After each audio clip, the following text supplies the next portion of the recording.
Um, and so, yeah, so we have Robert Traver and Bridget Wadzook presenting today about green stormwater infrastructure on campus. So you guys can go ahead. Thank you so much. All right. Well, hello, everybody. We've been using the campus as a laboratory for quite a few years now. And basically, one day we just kind of said, wait a second, Villanova is like a city. So all the stormwater approaches that would be used in a city can also are used at Villanova. So basically, we thought this would be a great experimental platform that we could use. This one, for an example, is one of the commons, one of the rain gardens in the commons, and and Bridget will be talking about that a little bit later. All right. And first, the really challenge that drives our work is the impact of urbanization. In our impact, we're really looking at the water, and when you pave over a lot, you're changing the hydrologic cycle.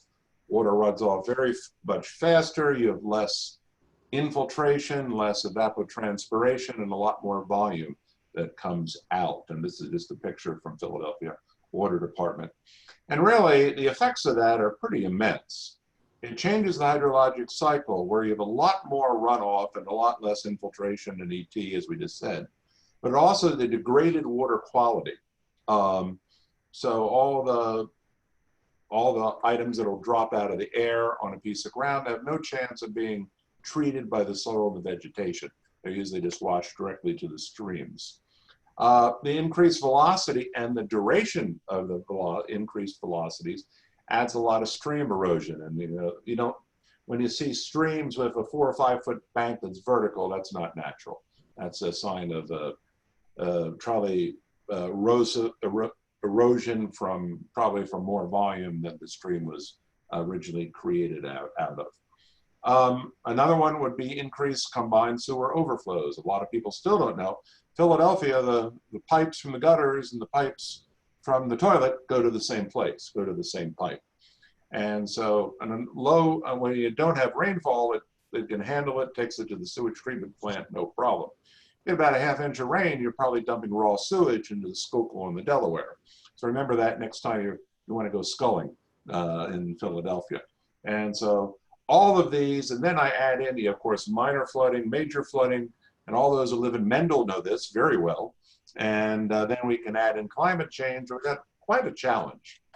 The green infrastructure, the term green infrastructure really just means we're trying to go back and use the natural processes. And this is not a very old approach on engineering terms. It's probably about 2000 started to become popular and not codified. It's still just being codified in a lot of regulations now.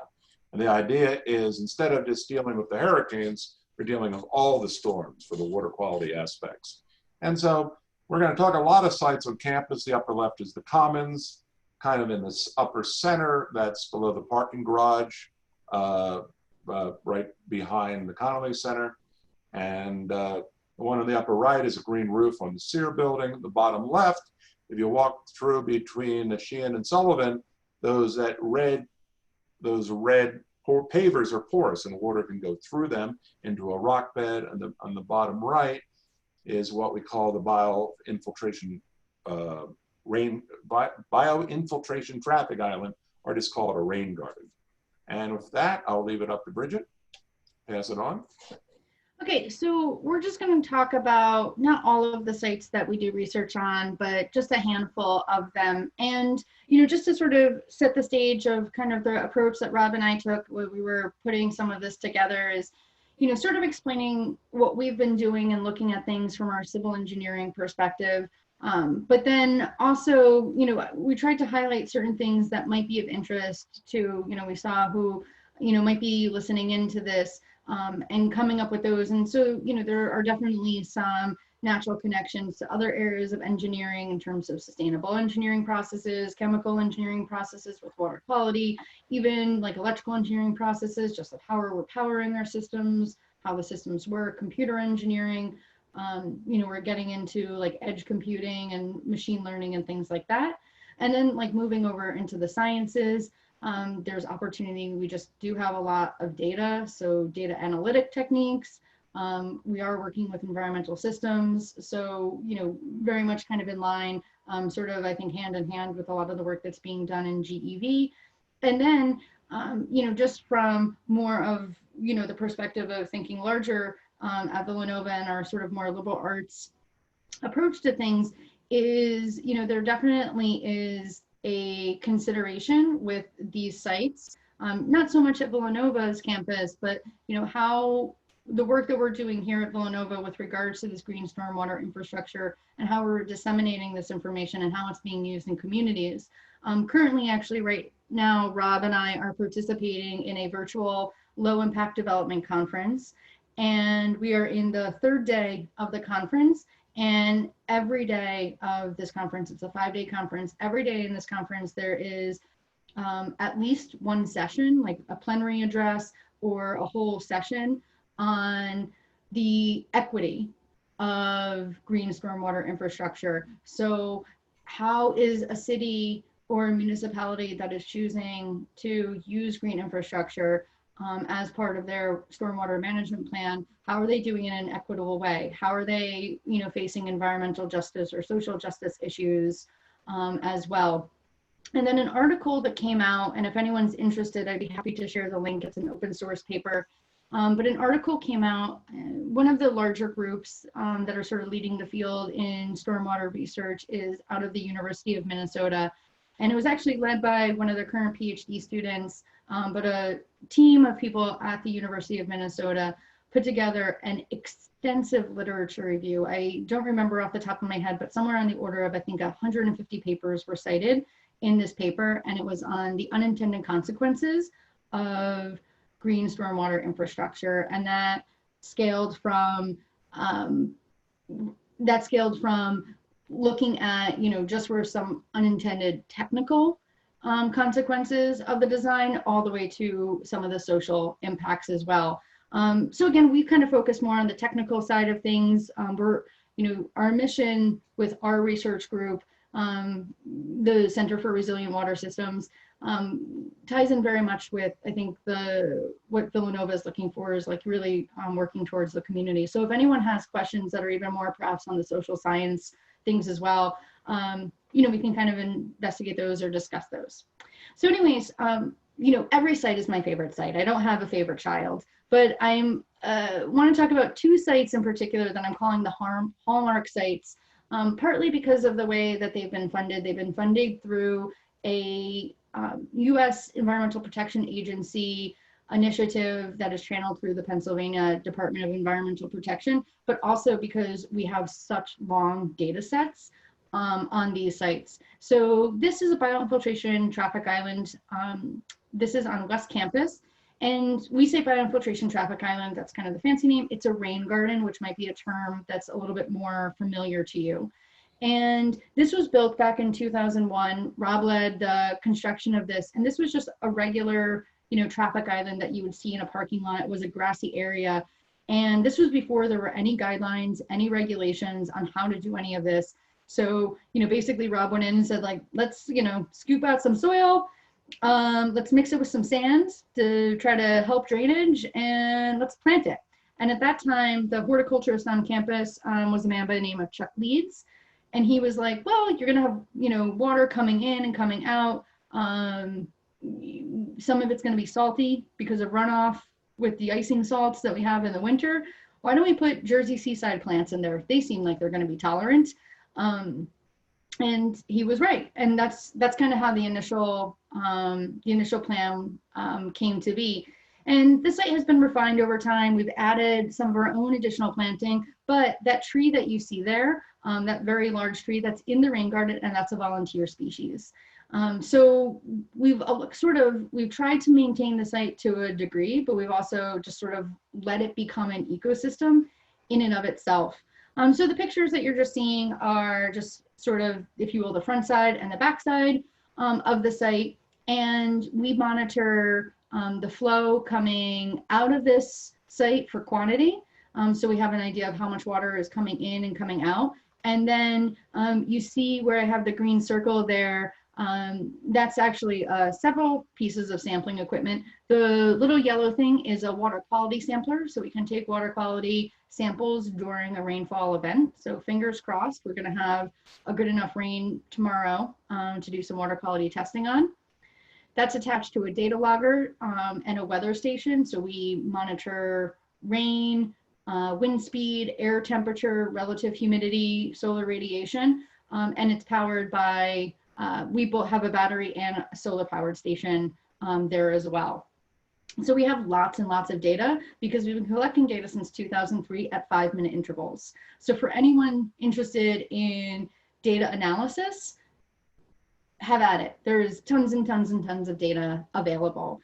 So we've really been monitoring the site now for over 16 years, and we've really seen no degradation in performance. And as Rob mentioned, you know, this sort of technique within stormwater engineering field really only got started in the early 2000s. And so a big question that is asked are, what is the lifespan of these things?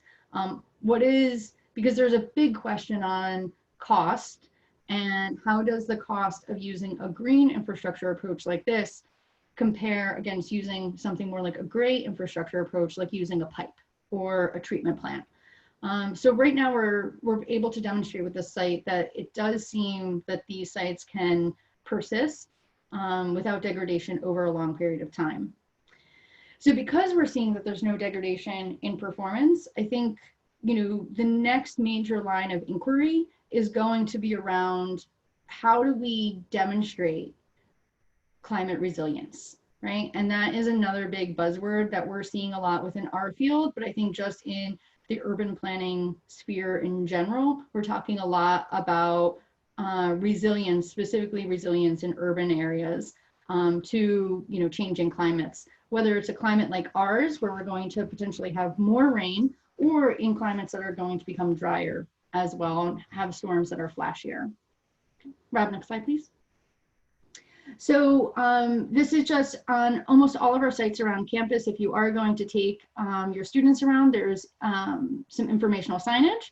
And then Liesl was a great photographer and videographer for us. So she took us on a little walking tour of the BTI. So that's the sampling station. So now it's like we're a particle of water. We've just traveled through from the roadway into the rain garden, and then this is where we would land up. Sort of to the right is sort of the bottom, the bowl of the basin, and water would pond there and then infiltrate into the ground. Any overflow, if the pond got to be too high, goes into the storm sewer. Next slide, please.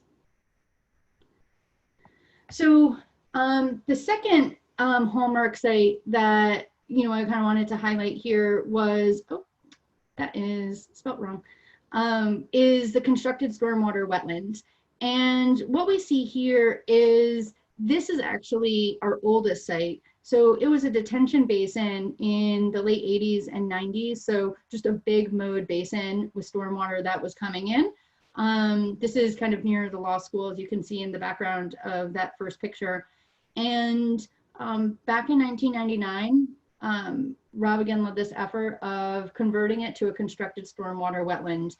So basically just really trying to keep water in the system, so retention versus detention. And that was operational for a little over 10 years. And then taking lessons that we learned, we reconstructed in 2011. So it's constructed stormwater wetland 2.0, as we call it. And it's been continuously monitored since 2012. This is a large site. It's a shade under an acre in size itself, and it drains around 45 acres of campus. So this is a massive stormwater site. The rain garden that we were just looking at, just to give you an idea, drains on the order of around, I believe it's like 1.3 acres or something like that. And, you know, it's probably like the size of a standard, you know, living room in your house. So just to give you an idea of scale. So the wetland has, again, some signage, and we're again measuring flow. So the flow goes through the wetland. It's sort of the last point that stormwater goes from campus, and then it goes to Mill Creek on the other side of County Line Road. We've also been playing around with using more automated structures. So we have an automated gate and making real-time decisions so we can respond, so we can modify how flow goes in and out of the system. Next slide, please. So I wanted to highlight this. I don't know if any of you saw, but last year, August 7th, we had a massive rainfall event, 4.44 inches of rain in 3 hours, where the bulk of that rain came in 1.5 hours. So this was a huge rainfall event. Depending on how you consider it, you know, you might have heard of the terminology of like the 100 or the 200-year event. This was on the order of close to a 200-year event based on its intensity.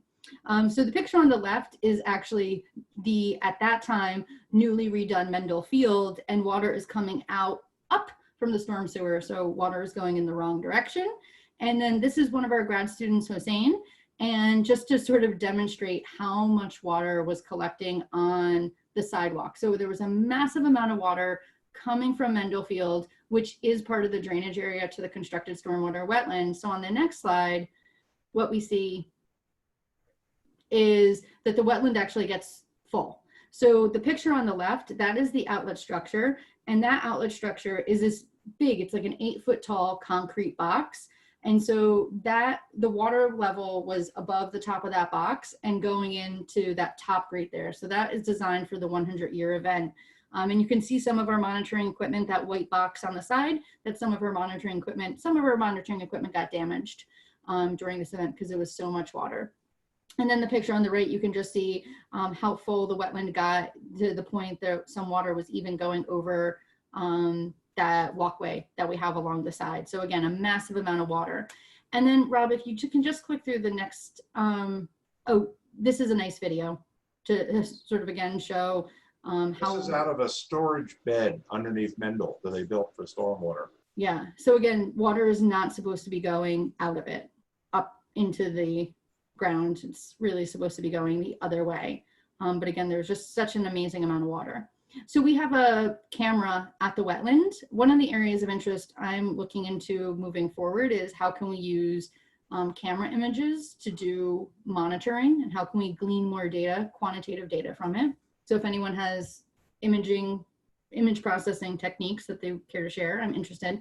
But Rob, if you can just click through these are every hour, and it just shows how quickly the storm came in, filled up the wetland, but then also how the water retreated pretty quickly. And I don't have a picture of the graph here, but we had flow coming in on the order of 50 cubic feet per second, which is a pretty high flow rate. And we were able to control. So the flow out of the wetland was only around 5 cubic feet per second. So this wetland was able to mitigate that peak flow by an order of magnitude. Next slide, please. So we can go on buildings too. Put a green roof on it is one of my favorite sayings. And so on Sear, we built the green roof. And this, again, everything that we've done, and I know Rob would say the same, is we've worked very much hand in hand with facilities at Villanova, and they've been a huge partner and a help with everything that we've done. So they actually wanted to explore how do green roofs work on some of our buildings. And so we worked together on this. It was built in 2006, and we've monitored it since 2009. Again, we have, that's on the right-hand picture, that's a weather station in the middle. We have some kind of more specific points of data analysis that we have there.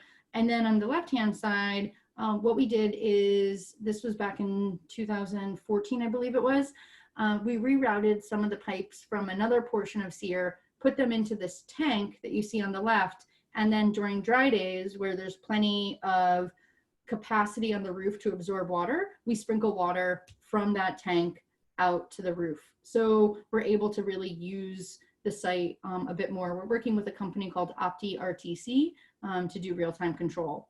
And again, if anyone's interested in climate data science or climate data analysis, we actually have 4 weather stations around campus of different lengths of time. But we have a lot of different weather data that might be right for analysis. Next slide, please. Next slide. There you go. So then we got to a certain point where we wanted to start putting some of these pieces of the puzzle together. We have been researching, you know, an individual green stormwater infrastructure here and there. And so this was our first attempt at putting it together. So what we did with the St. Augustine Center parking garage is we took the runoff from there, and then we sent it. Can you see my mouse? on here? No. So here's the garage over here. And so, Rob, do you want to just mouse over? And so this is a vegetated swale. So a swale is really just like a long, skinny rain garden. So we have a vegetated swale, and then we go to 2 rain gardens, and then the flow goes into an underground stone pit, and then only then does it go over top into the roadway. Then, so we've been monitoring that since 2011. And then back in 2015, 16, we wanted to add more real-time control. So what we ended up doing was actually, this was around the same time as the garage was expanded. And so where those 3 little circles are, right there, we put in a 5,400 gallon underground cistern. So the water now goes from the end of the swale rain garden system into those tanks underground, and then similar to the green roof, on a dry day it will pump water back to the top of the vegetated swale, and we can use the infiltration and evapotranspiration capacity, basically the way that water is going to be absorbed into the system on those dry days. So we're getting more bang for our buck. Again, one of the comments that I had made early on was that this type of infrastructure, we can make arguments that it is less expensive, but on a dollar per square foot basis, it's still pretty equal to more traditional gray infrastructure. But when you can start adding in benefit for days beyond just the days that it's raining, or thinking of it more from an ecosystem perspective, that's where you can get really kind of emphasize that cost benefit analysis. One of the things that we had noticed, though, when this was first constructed, is students were just walking through it. And again, what we're trying to do here is we're trying to produce like a nice soil that has a lot of infiltration capacity. So with students walking through it, they're compacting it. And so we worked with, again, the horticulturist on campus, and we came up with some defensive planting. So that's why you see the planting be quite high. And we effectively developed a fence with the planting itself, and people don't want to walk through that. So, one of these things, again, of how we can use green infrastructure, we actually can use green infrastructure to help direct the flow of traffic. When I say traffic, I mean both car traffic and people traffic. So one thing that we commonly see in cities and suburbs now is there will be a curb bump out to kind of move the curb, maybe into the parking lane, if you will, on a road, but actually move the curb out, because that just sort of, from a transportation perspective, it forces people to go a little bit slower, but that's a great opportunity for stormwater infrastructure. And so we can see kind of this combination of where green infrastructure goes with transportation and urban planning.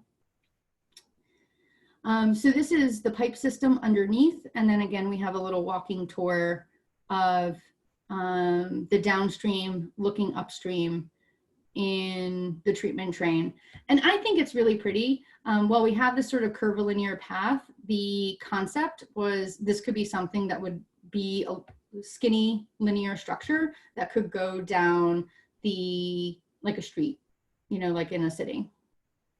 And this is just showing kind of a piping network. And again, we worked with facilities and the construction management team when this was being redone to, get all the flow where we needed it to go. Okay. There we go. So again, we have a very good relationship with facilities, and I don't know if any of you have had the opportunity to work with Mary Lou Smith. She's one of the project managers for the facilities team, and she's wonderful, and she really puts the university first. And for 20 some odd years of her hearing Rob and I be like, but could we just add some stormwater feature on all of these different facilities around campus? When the university came time to develop the commons, they really did come with a stormwater first, I think, kind of design perspective. And they have a really innovative stormwater program on the commons. So the commons, as you know, is a new development. It was finished completion in 2019.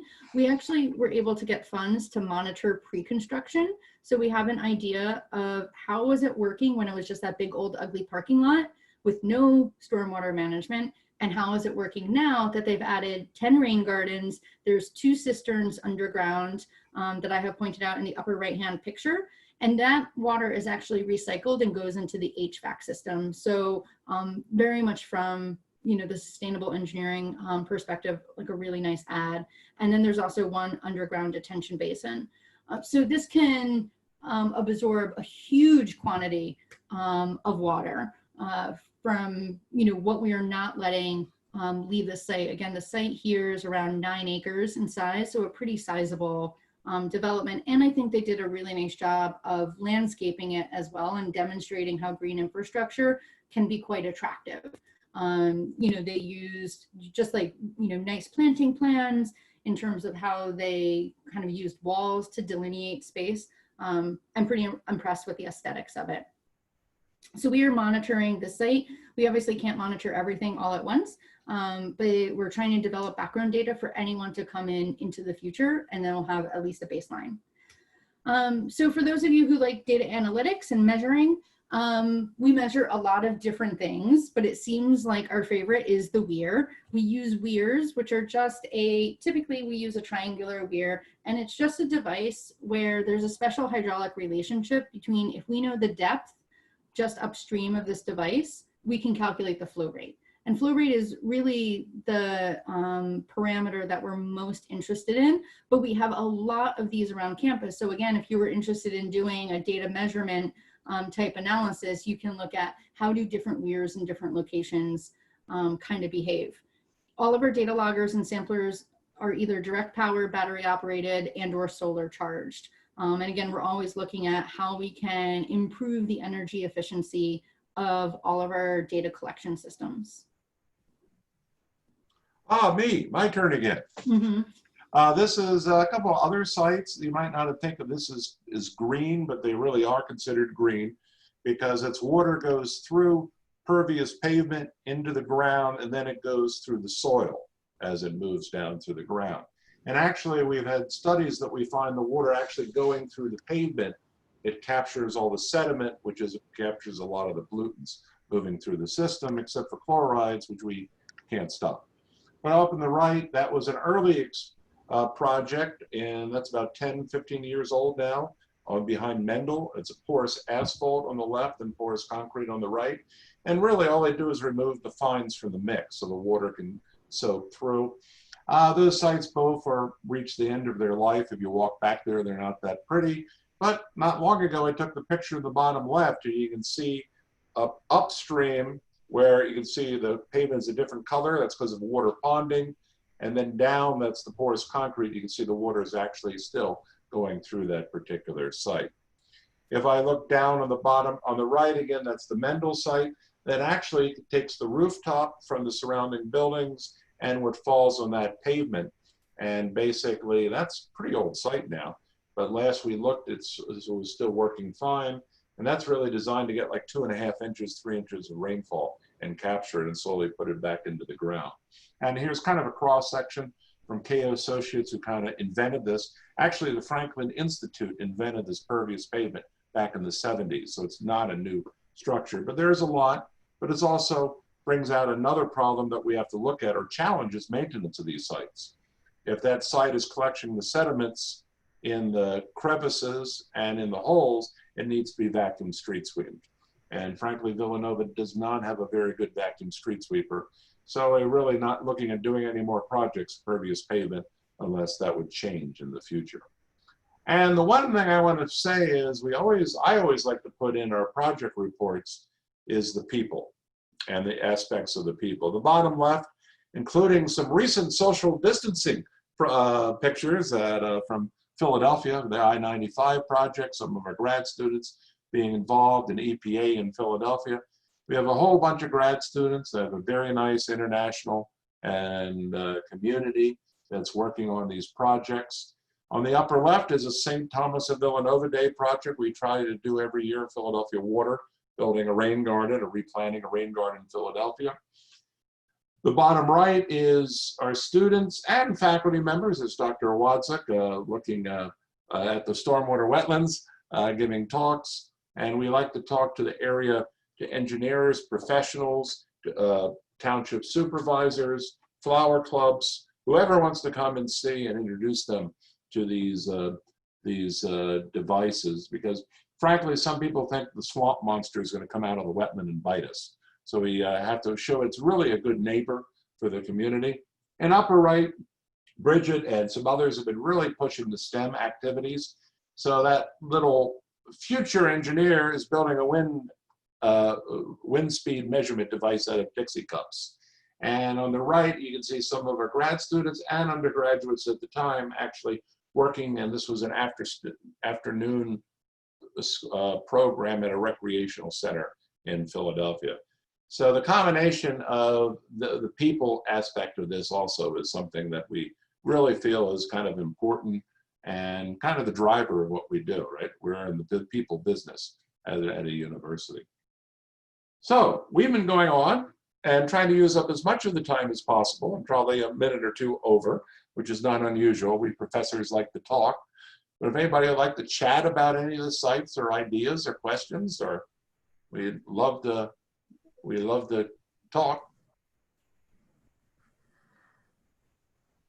And just to add on to this last topic here, we have, I don't want to say like a database or an inventory, but we do have, several, we've been doing these STEM activities for several years now. So we do have, a pretty good list of activities that we have, but we're always looking for new volunteers or new topics to bring into these programs. So if you have students who are interested in participating in this, please just reach out to me. Granted, we're not doing that right now, but hopefully one day we'll be able to resume our activities with this after school program. Joe. Yeah. So I have to follow. Oh. Go ahead. I have to follow up on your ugly parking lot and your pre-data prior to the commons. What does the comparison look like? So we're just kind of getting that data in. So we the Friday that Villanova announced they were shutting down, my grad student Sarah had half of the flow meter in and was going to finish it up because she needed to go back to the lab and get a part. So I can relate. COVID, we've missed some data, but the flow meter is up and running again. We just haven't had a lot of rain. So we're hoping tomorrow's rain event actually hits Villanova, and we're able to see it. So I don't have specific numbers right now, but we were monitoring before and then during construction, and we actually did see changes in the data during construction. It's hard to, we're going to try to figure out a way to quantify it right now. So I don't want to say like, oh, we saw a 50% reduction, because there were different parts in time in the construction process. And sometimes we know that they were pumping water.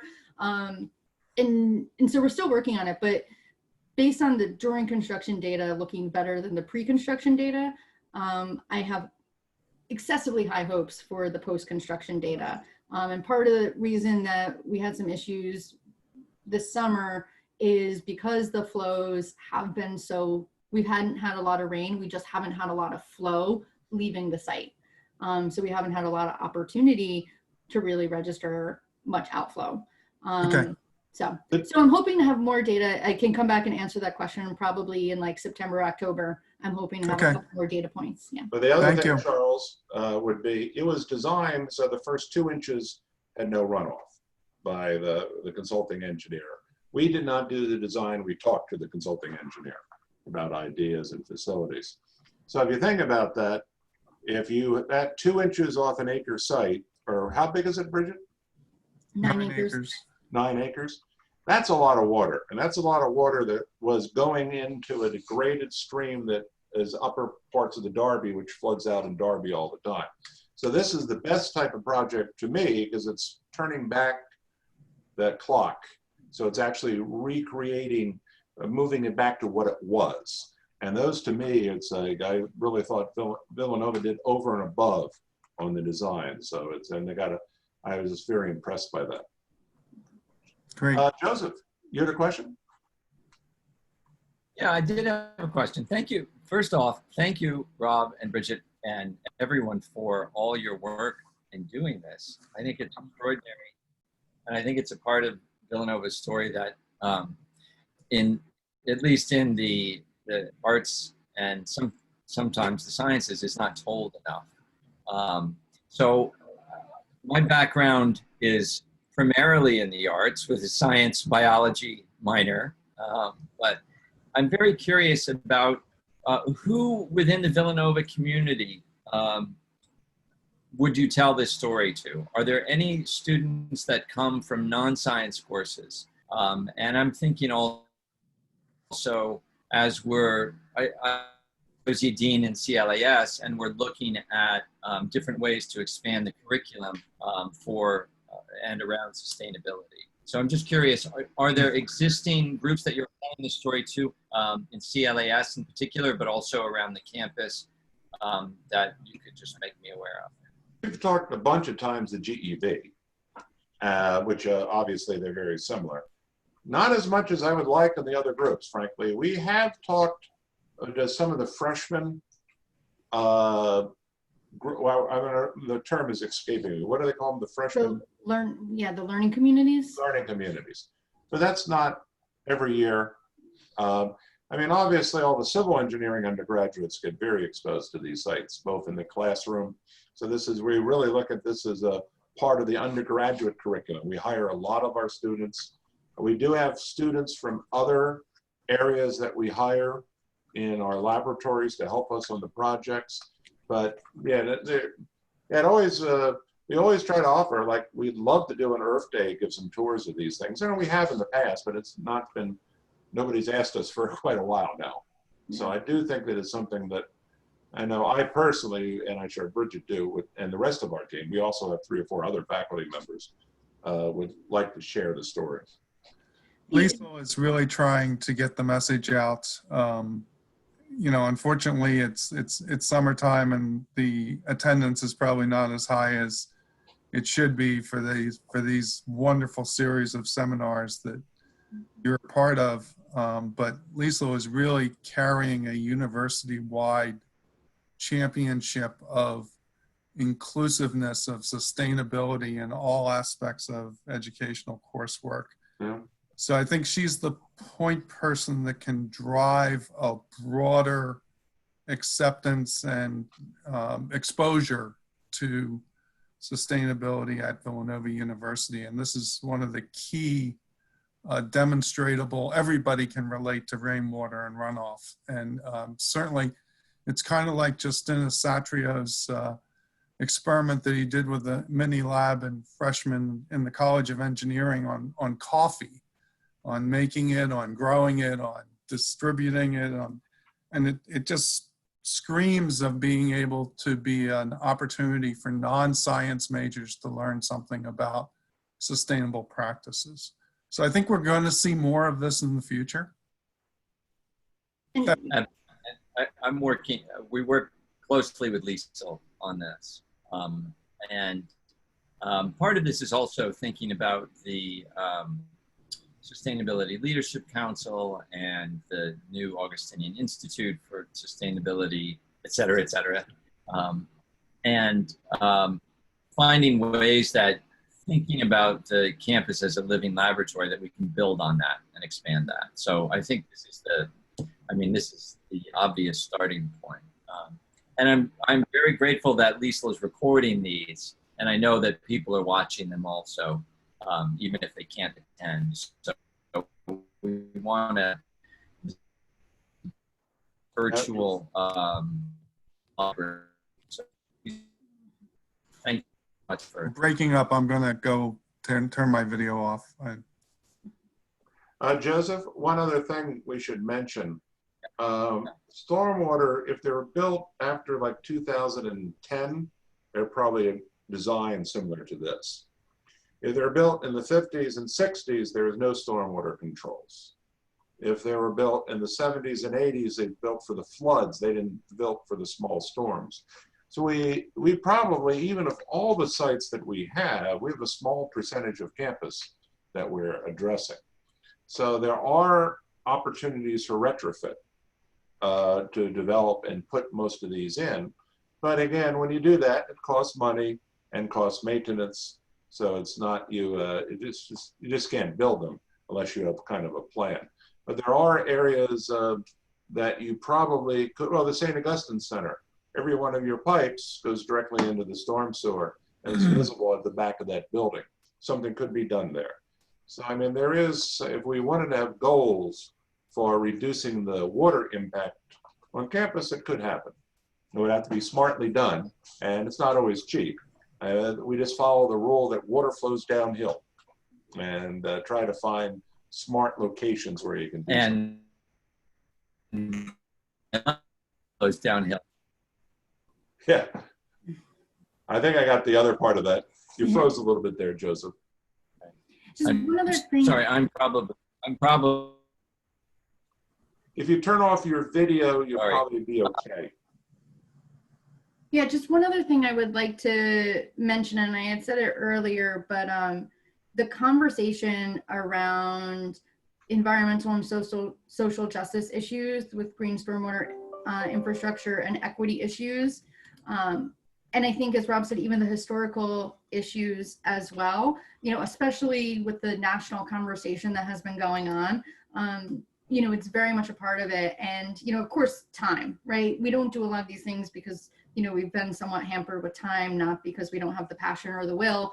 But I think this is a really interesting time. Like, I would love for, you know, an ethics faculty member, an English or historical or history faculty member to, you know, want to sort of not develop a whole course, but even like a module on this. I think there are some really, really interesting aspects to this. There's actually a historian that goes around Philadelphia and does a really, really, really cool talk on the history of water in Philadelphia, and has these amazing maps of Philadelphia in the late 1800s and how many streams and rivers there are. And then you look at the map of Philadelphia now, and there's a handful of streams and rivers.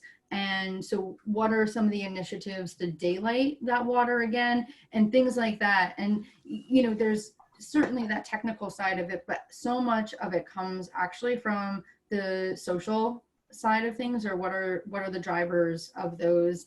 How do we make cities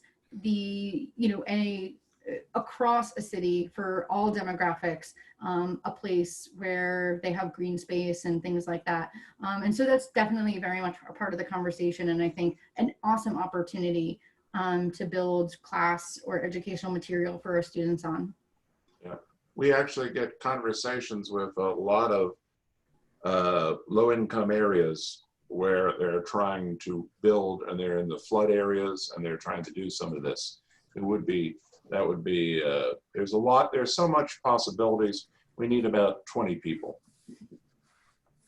more.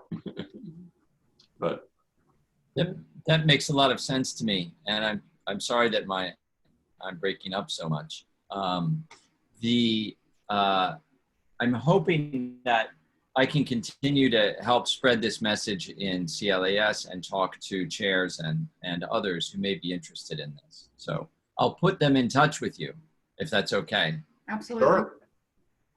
We have a lot of extra time, right, Bridget? But no, this is important, and we think it's important. And so we're very happy to speak or talk or share.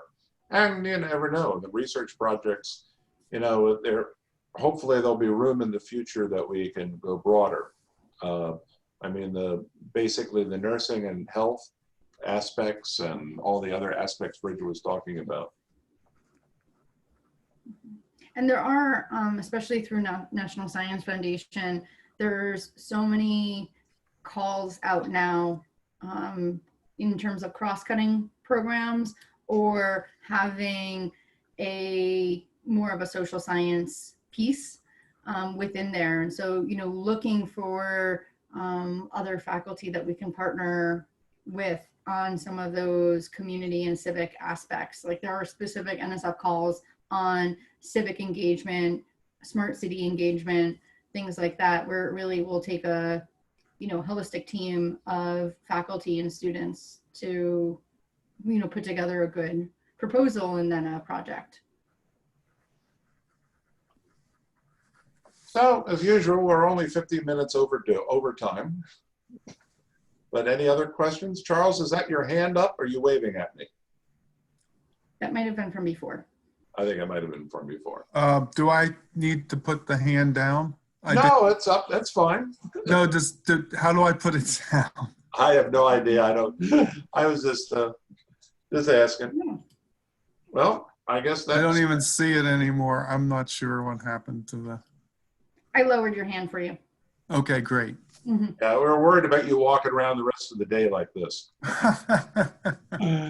All right, folks. Thank you so much, Rob and Bridget, and Maddie. Thank you for filling in for Liesl and making this possible. And Maddie, when you Everybody stay safe and healthy. Thank you. You too, Charles.